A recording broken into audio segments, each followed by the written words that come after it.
అందరికీ నమస్కారం అండి. జగద్గురు శ్రీకృష్ణ ఛానల్కి స్వాగతం. ఈరోజు భాద్రపద మాసపు గురువారం. ఈ గురువారం రోజున పరమ పవిత్రమైనటువంటి గురువు కథలను విందాం. భక్తి శ్రద్ధలతో ఈ గురువు కథలను విన్నవారికి గురు అనుగ్రహం లభిస్తుంది. ఇక ప్రపంచంలో ఎక్కడ మన దేశంలో పుట్టినంతగా గొప్ప మహర్షులు పుట్టిన దాఖలా అనేదే లేదు. వారిలో ఉదంక మహర్షి కూడా ఒకడు. ఆయన గురుభక్తి, పట్టుదల, సహనం చాలా గొప్పది. ఇది మన ఇతిహాసాల్లో కూడా ఆయన పాత్ర చెప్పుకోతగ్గది. ఉదంకుడు భృగు వంశంలో జన్మించాడు. బాల్యం నుండి గౌతమ మహర్షి శిష్యరికం చేస్తూ ఆయనకున్న అనేక మంది శిష్యుల్లో ఉత్తముడిగా పేరు తెచ్చుకున్నాడు. సంవత్సరాలు గడిచిపోతున్నాయి. గౌతముడి శిష్యులు ఒక్కొక్కరే విద్యాభ్యాసం పూర్తి చేసుకొని గురువు ఆశీస్సులు పొంది వెళ్ళిపోతున్నారు. కానీ ఉదంకుడికి గురు సెలవు లభించలేదు. విద్యా అభ్యాసం పూర్తి కావడంతో కానీ గురువు వెళ్ళిపోమని చెప్పడం లేదు. అలా ఉదంకుడికి బాల్యం, కౌమారం, యవ్వనం గడిచిపోయాయి. ఒకరోజు ఉదంకుడు గురుపత్ని అహల్య చెప్పాడట, అడవికి పోయి కట్టెలు కొట్టి ఆశ్రమానికి తెచ్చాడు. కట్టెలు కింద పడేసినప్పుడు తన శిరోజాలు తెల్లబడి కట్టెల్లో చిక్కుబడి ఉండటం గమనించాడు. అతనికి దిగులు, దుఃఖం ముప్పిరిగొన్నాయి. వాగ్దాక్యంలో పడిపోయాను, గురువు దయలేకపోయే అని అతనికి ఏడుపు వచ్చింది. కళ్ళ నిండా నీరు వచ్చింది. ఇది గమనించాడు గౌతముడు. కూతురిని పిలిచాడు. తల్లి, ఉదంకుని కన్నీరు నేలపడరాదు, దోసిలి పట్టు అన్నాడు. ఆమె పరుగున పోయి దోసలు పట్టింది. కానీ ఆ నీటి వేడి భరించలేక కిందికి వదిలేసింది. నీరు పడ్డ మేర నేల బొగ్గులాగా మారిపోయింది. అప్పుడు గౌతముడు ఉదంకుణ్ణి పిలిచి, ఎందుకు దుఃఖిస్తున్నావు నాయనా అని అడుగ్గా, మీరు ఇంత శిష్యుల మీద చూపిన దయ నా మీద లేదా మీకు? వారు విద్య గ్రహించి తమరి ఆశీస్సులతో వెళ్ళిపోయారు. వృద్ధాప్య దశ వచ్చినా కూడా నా విద్య పూర్తి కాలేదే అన్న భావన మనసుకి వచ్చి బాధపడ్డాను. అంతేకాక మరేదీ లేదు గురుదేవా, క్షమించండి అన్నాడు. గౌతముడు ఉదంకుని దగ్గరకు తీసుకొని పోయి, నాయన, నిన్ను సర్వోత్తమ స్థాయికి చేర్చాలనేదే నా ఉద్దేశం. ఇక ముసలితనమా, అది శరీరానికి కాలగతితో వచ్చే మార్పు. మనకి అభయం ఎందుకు? మార్చుకోగల తపస్సంపన్న ఉండగా ఇదిగో యవ్వనం నీకు బహుకరిస్తున్నా. విద్య పూర్తి అయింది. నా కుమార్తెను పెళ్ళాడి గృహస్థుడివిక. గురు కుమార్తె సోదరి కదా అనుకోవద్దు. ఆమెకు మరో దేహం ఇస్తున్నాను. అది మరో జన్మ వంటిది కనుక దోషం లేదు అన్నాడు. వెంటనే గౌతముని తపోమహిమతో ఉదంకుడు నవయవ్వనం పొందాడు. అలా పలికి తన కుమార్తెకి కొత్త దివ్య దేహ రూపం ప్రదానం చేసి ఉదంకునికి ఇచ్చి పెళ్లి చేశాడు. ఉదంకుడు తన భార్యతో గృహస్థ ధర్మం నెరవేరుస్తూ ఒకనాడు గురువు గౌతముని దగ్గరికి పోయి, మహానుభావ, తమ శిష్యుడిగా తమకి ఏ గురుదక్షిణ ఇంతవరకు ఇవ్వలేదు. ఏం కావాలో చెప్పండి అన్నాడు. గౌతముడు, ఏమీ అక్కర్లేదు, చక్కగా నా కూతుర్ని ఏలుకో, ధర్మానుష్ఠానం వీడకు చాలు అన్నాడు. ఉదంకుడు అప్పుడు గురుపత్ని అహల్యాదేవి దగ్గరికి వెళ్ళి ఇలా గురువు అన్నాడని చెప్పి, గురువుగారి కన్నా గురుపత్నికి ఇచ్చే దక్షిణ దివ్యమైనది. మీరు నా తల్లి, ఏం కావాలో కోరుకోమ్మా అన్నాడు. ఆమె కూడా నాకు ఏమీ వద్దు అన్నది. కానీ ఉదంకుడు పట్టు వదలక అడుగుతూనే ఉన్నాడు. చివరికి అహల్య అన్నది, నాయనా, మిత్రసహుడు అనే రాజు భార్య వద్ద దివ్యమైన కుండలాలు ఉన్నాయి. వాటిని ధరించాలని నాకు వేడుక. వాటిని తెచ్చిపెట్టు చాలు అన్నది. ఉదంకుడు ఆవశ్యం, తప్పక తెచ్చి తమరికి సంతోషంగా కలుగు చేస్తాను అని బయలుదేరి వెళ్ళిపోయాడు. గౌతముడు ఆశ్రమానికి వచ్చేసరికి ఉదంకుడు కనపడకపోవటం గమనించి అహల్యామాతని అడిగాడు. ఆమె జరిగింది చెప్పింది.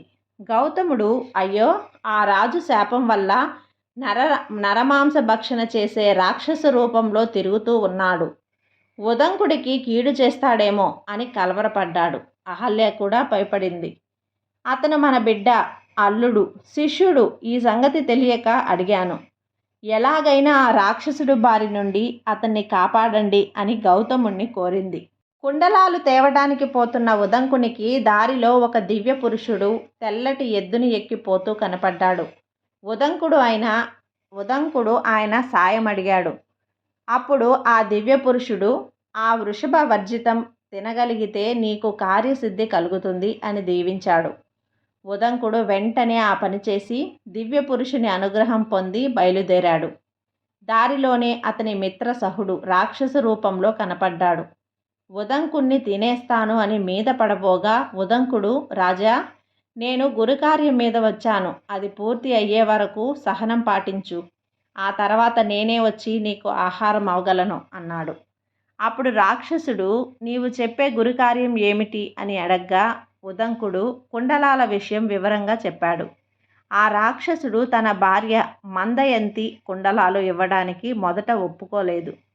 ఉదంకుడు మరీ అడుగ్గా, సరే, నా భార్య కోటలో ఉన్నది, వెళ్ళి అడుగు అన్నాడు. ఉదంకుడు కోట అంతా వెతికినా మదయంతి కనపడలేదు. మరలా ఉదంకుడు రాక్షసుని వద్దకు వచ్చి, నీ భార్య కనపడలేదని చెప్పగా, నా భార్య మహాపతివ్రత, అశుద్ధులకు కనపడదు అన్నాడు. ఉదంకుడు తన వృషభ వర్జితం తిన్నందువల్ల అశుచుడును అయ్యానని గ్రహించి నదిలో స్నానం చేసి శౌచ్యం పొందాడు. అప్పుడు మదయంతి కనపడి కుండలాలను ఉదంకుడినికి ఇచ్చింది. కుండలాలను ఇస్తూ కొన్ని జాగ్రత్తలు చెప్పింది. నాయనా, ఈ కుండలాలు దివ్యమైనవి, వీటిని ధరించాలని నాగయక్ష కిన్నెరాది దేవగణాలు ప్రయత్నిస్తున్నాయి. వీటికి ఎంగిలి సోకరాదు, నేల మీద పెట్టరాదు, ప్రమత్తులయ్యి ఉండరాదు. వీటిని పూజించి ధరిస్తే విషభయం, భూత ప్రేతాది భయాలు ఉండవు. స్త్రీల మనసుకి, స్త్రీల వయసుకి తగ్గట్టుగా అమరులైపోతారు అని చెప్పింది. సరేనని ఆమెకి నమస్కరించి ఉదంకుడు మరలా రాక్షసుని దగ్గరికి వచ్చి వీడ్కోలు అడిగాడు. రాక్షసుడు తన రాక్షస రూపాన్ని పోయేలా చేయమని అడుగ్గా ఉదంకుడు గురువుని తలచి ప్రార్థించగా మిత్రసహుని రాక్షస రూపం అయిపోయింది. అప్పుడు రాజు ఉదంకుడిని తన కోటలో విందుకు ఆహ్వానించాడు. ఉదంకుడు అంగీకరించి వెళ్ళాడు. అయితే ఆ విందులో ఒక వెంట్రుక భోజనంలో రావటం చూసి ఉదంకుడు కోపించి రాజుని పరీక్షించకుండా, నాకు భోజనం వడ్డిస్తావా, గుడ్డివాడివా అని శపించాడు. రాజు కూడా తెలియకుండా జరిగిన దాన్ని ఆక్షేపించిన నీకు సంతానం కలగదు పో అని తిరిగి ఉదంకునికి కూడా శాపం పెట్టాడు. ఉదంకుడు శాపం ఉపసంహరించుకోమని రాజుని అడగ్గా, నేను రాజుని, ఉపసంహరణ నా వల్ల కాదు, మీరు దయగల తపస్సులు, మీకు ఆ శక్తి ఉంటుంది. ఉపకారం చేసిన నాకు తెలియక జరిగిన విషయంపై శాపం పెట్టడం అధర్మం కనుక మీరే ఉపసంహరించండి అనగా ఉదంకుడు దానికి అంగీకరించి శాప విముక్తి అనుగ్రహించి గురుగృహానికి బయలుదేరాడు. మదయంతి ఇచ్చిన కుండలాలను కృష్ణ జనంలో దాచుకొని ఉదంకుడు బయలుదేరాడు. దారిలో ఒక బిల్వ వృక్షం కనపడింది. దానికి చాలా పండ్లు ఉన్నాయి. ఆకలి తీర్చుకోవడానికి ఉదంకుడు కృష్ణాజినం ఒక కొమ్మకి తగిలించి చెట్టెక్కాడు. ఇంతలో ఈదురుగాలికి కృష్ణాజినం దానితో పాటు కుండలాలు కింద పడి నేలని తాకాయి. ఆ కుండలాల కోసమే దాచుకొని ఉన్న తక్షకుడు అనే నాగరాజు వాటిని చేజిక్కించుకొని పాతాళం వెళ్ళిపోయాడు. ఇది చూసి ఉదంకుడు గబాలున చెట్టు దిగి దూకి తక్షకుడు పోయిన బిలమార్గం ఒక కొయ్య ముక్కతో తవ్వసాగాడు. ఇంతలో ఇంద్రుడు బ్రాహ్మణ రూపంలో అక్కడికి వచ్చి, కొయ్య ముక్కతో పాతాళం చేరే దారి తవ్వగలవా, నాగలోకం 1000 యోజనాల లోపల ఉన్నది అన్నాడు నవ్వుతూ. ఉదంకుడు ఎంత దూరమైనా ఎంత కష్టమైనా ఆ కుండలాల కోసం ప్రాణాలు ఇచ్చి అయినా సాధిస్తాను అని శపథం చేశాడు. అతని లక్ష్యశుద్ధికి ఇంద్రుడు సంతోషించి ఆ కొయ్యకి గొప్ప శక్తిని కలగజేశాడు. భూదేవి కూడా సహకరించగల ఉదంకుడు నాగలోకం చేరాడు. అక్కడ తెలుపు నలుపు వస్త్రాలను 2 స్త్రీలు నేయటం చూశాడు. 6 యువకులు 12 కట్ల చక్రం తిప్పుతున్నారు. వైభవంగా ఉన్న ఆ లోకంలో కుండలాల కోసం ఎక్కడని వెతకగలను అని చింతిస్తూ ఉదంకుడు అనంతుడు, వాసుకి మొదలైన నాగరాజులని ప్రార్థించాడు. ఇంతలో గుర్రాన్ని ఎక్కిన ఒక మహాపురుషుడు అక్కడికి వచ్చాడు. అతన్ని ప్రసన్నం చేసుకోగా నీకేం చేయాలి నేను అన్నాడు. అప్పుడు ఉదంకుడు, ఈ నాగలోకవాసులు అందరూ నాకు వశం కావాలి అన్నాడు. అలాగైతే ఈ గుర్రం చెవిలో ఊదు అన్నాడా మహాపురుషుడు. వెంటనే గుర్రం రోమ రోమం నుండి అగ్నికీలాలు వెలువడి నాగలోకాన్ని చుట్టుముట్టాయి. ఆ దెబ్బకి తక్షకుడు వణికిపోతూ వచ్చి ఉదంకుడికి తను దొంగలించిన కుండలాలు ఇచ్చి శరణు కోరాడు. అయితే గురుపత్నికి కుండలాలు తెచ్చి ఇస్తాను అన్న 4 రోజుల గడువు ఆ రోజుతో ముగియబోతున్నది. ఎలా అని మదనపడుతుండగా ఆ మహాపురుషుడు తన గుర్రాన్ని ఉదంకునికి ఇచ్చాడు. ఆ గుర్రం ఎక్కి ఉదంకుడు గురువు ఆశ్రమానికి బయలుదేరాడు.